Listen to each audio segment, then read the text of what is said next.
अब बात करेंगे पॉल्यूशन को लेकर, जहां दिल्ली एनसीआर में प्रदूषण का अटैक देखने को मिल रहा है। कई इलाकों में एक्यूआई 600 के पार पहुंच चुका है। शाहदरा में एक्यूआई 693 दर्ज किया गया, जहां आरकेपुरम में और मंदिर मार्ग में एक्यूआई 616 दर्ज किया गया है। नरेला, जहांगीरपुरी और डीआईटी में एक्यूआई 571, जीटीबी नगर में एक्यूआई 539 दर्ज किया गया। न्यू स्वरूप नगर का जिक्र किया गया, 528 दर्ज हुआ। दिल्ली कैंट और चाणक्यपुरी में एक्यूआई लेवल 523 दर्ज किया गया। मुखर्जी नगर में एक्यूआई 518 रहा। मॉडल टाउन में 517, रोहिणी और कोहट एनक्लेव में एक्यूआई 515, लोनी और बेल्जियम दूतावास में एक्यूआई 513 है। और ये लगातार आपकी टीवी स्क्रीन पर तस्वीरें भी साझा कर रहे हैं कि किस हद तक लोगों को परेशानी का सामना करना पड़ रहा है, वो इन तस्वीरों के माध्यम से समझा जा सकता है। क्योंकि आपको बता दें कि एक तरफ प्रदूषण और अब तो धुंध भी यहां पे छाने लगी है, यानी कि ठंड ने दस्तक दे दी है, जो कि डबल अटैक राष्ट्रीय राजधानी दिल्ली उससे सटे हुए इलाकों में इस वक्त देखने को मिल रहा है। और इसके साथ ही मुखर्जी नगर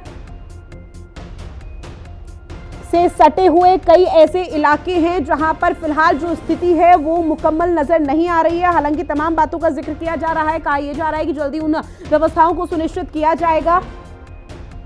इसके साथ ही आपको बता दें एक्यूआई लेवल क्योंकि 600 के पार पहुंच चुका है और इसमें समझा जा सकता है कितनी गंभीर श्रेणी में है। दिल्ली में प्रदूषण के जो सबसे बड़े कारण है वो है उद्योग सबसे बड़ा कारण यहां पर बताया जा रहा है। साथ ही गाड़ियों से, जो डीजल वाली गाड़ियां हैं उनसे धुआं जिस तरह से निकल रहा है वो भी एक बहुत बड़ा कारण है कि प्रदूषण का जो एक्यूआई लेवल है वो बढ़ रहा है। जिसमें बायोमास का भी जिक्र किया गया है कि बायोमास की वजह से भी प्रदूषण बढ़ रहा है। तो ये तीन बड़े वो कारण है जिसकी वजह से प्रदूषण बढ़ रहा है। प्रदूषण से हाफ रही है दिल्ली, क्योंकि फेफड़ों का संक्रमण अब बहुत तेजी के साथ लोगों के शरीर में देखने को मिल रहा है। सांस लेने में निश्चित तौर पर समस्या हो ही रही है, चाहे बड़े बुजुर्ग हो या अस्थमा के पेशेंट। आंखों में जलन की शिकायतें यहां पर सबसे ज्यादा तेजी के साथ देखने को मिल पाई है। स्वास्थ्य विभाग की तरफ से भी लगातार हिदायत दी जा रही है। किडनी संबंधित बीमारी भी अब दस्तक दे रही है लोगों के शरीर में, गले में खराश या फिर दर्द, इसके साथ ही खांसी और तमाम तरह की ऐसी शिकायतें जो यहां पर देखने को मिल पा रही है, महज उसका कारण है प्रदूषण। त्वचा पर रैशेस या खुजली की जो शिकायतें हैं वो देखने को मिल पा रही है। और बालों का झड़ना जो कि अब बहुत आम बात हो चुकी है, चाहे वो दिल्ली एनसीआर हो, क्योंकि पहले पानी को दोष दिया जाता था, लेकिन अब प्रदूषण उसका सबसे बड़ा कारण है। दिल्ली में कब कैसा प्रदूषण रहा जरा वो भी देखिए अपनी टीवी स्क्रीन पर, जहां पर 2020, 21, 22, 23, 24 का अगर जिक्र किया जाए तो पूरी तरह से बदलता हुआ नजर आया। दिवाली और दिवाली के बाद के आंकड़े आपको बता रहे हैं, जहां 2024 में 328 दिवाली के दौरान था और 362 दिवाली के बाद हो गया। और उससे पिछले साल का जिक्र किया जाए तो 2023 में 218 था और उसके बाद ये और ज्यादा दिवाली के बाद बढ़ गया, जहां की 358 दर्ज किया गया। 2022 में स्थिति थोड़ी सी उलट हुई, जहां 312 रहा एक्यूआई लेवल दिवाली के दौरान, दिवाली के बाद 303 हुआ। 2021 में 382 दिवाली के दौरान था और 462 दिवाली के बाद हुआ। लेकिन 2020 जबकि एक तरफ कोविड की मार यहां पर लोग झेल रहे थे, उस दौरान प्रदूषण का स्तर किस तरह से था वो आप देखिए। 414 दिवाली के दौरान और दिवाली के बाद ये 400 के पार पहुंच गया, जिसकी वजह से ये कहा गया कि अब स्थिति बेहद खराब हो चुकी है।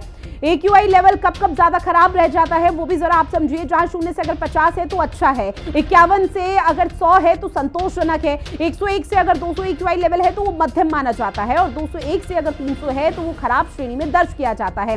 इसके साथ ही 301 से अगर 400 तक एक्यूआई लेवल दर्ज किया तो वो बेहद खराब श्रेणी हो गया, और 401 से अगर 500 या फिर उससे पार यहाँ पे जिस तरह से 600 के पार स्थिति देखने को मिल पा रही है वो गंभीर श्रेणी में है। यानी कि अब कदम उठाने होंगे, चाहे दिल्ली सरकार हो या कोई भी प्रशासनिक अधिकारी, उन्हें कदम उठाने होंगे ताकि पॉल्यूशन के सॉल्यूशन का किसी भी तरह से यहां पर हल ढूंढा जा सके। ग्रैब के 4 कारण भी आप समझिए, जहां पुराने डीजल पेट्रोल वाहनों पर सख्ती बरती गई है, प्रदूषण के साथ साथ यहां पर कार्रवाई भी की जा रही है। जो भी ऐसी यहां पर चीजें हैं जो कि प्रदूषण फैला रही हैं उन पर कार्रवाई करने की बात कही जा रही है। कुछ जिलों में खास वाहनों पर पाबंदी लगा दी गई है, बच्चों के लिए ऑनलाइन क्लासेस तक का इंतजाम कर दिया गया है। बाहर से आने वाले जो लोग हैं उनमें भी यहां पर पूरी तरह से सख्ती बरती जा रही है। और ये 3 तस्वीरें आपकी टीवी स्क्रीन पर रेल भवन, आजादपुर मंडी और इसके साथ ही बाबा खड़क सिंह मार्ग की तस्वीरें आपको दिखा रहे हैं, जहां पर रात में लोगों को ट्रैवल करने में कई परेशानियों का सामना करना पड़ रहा है। एक तो अंधेरा, दूसरी तरफ प्रदूषण का ये सफेद चादर जो प्रदूषण के तौर पर देखने को मिल पा रही है।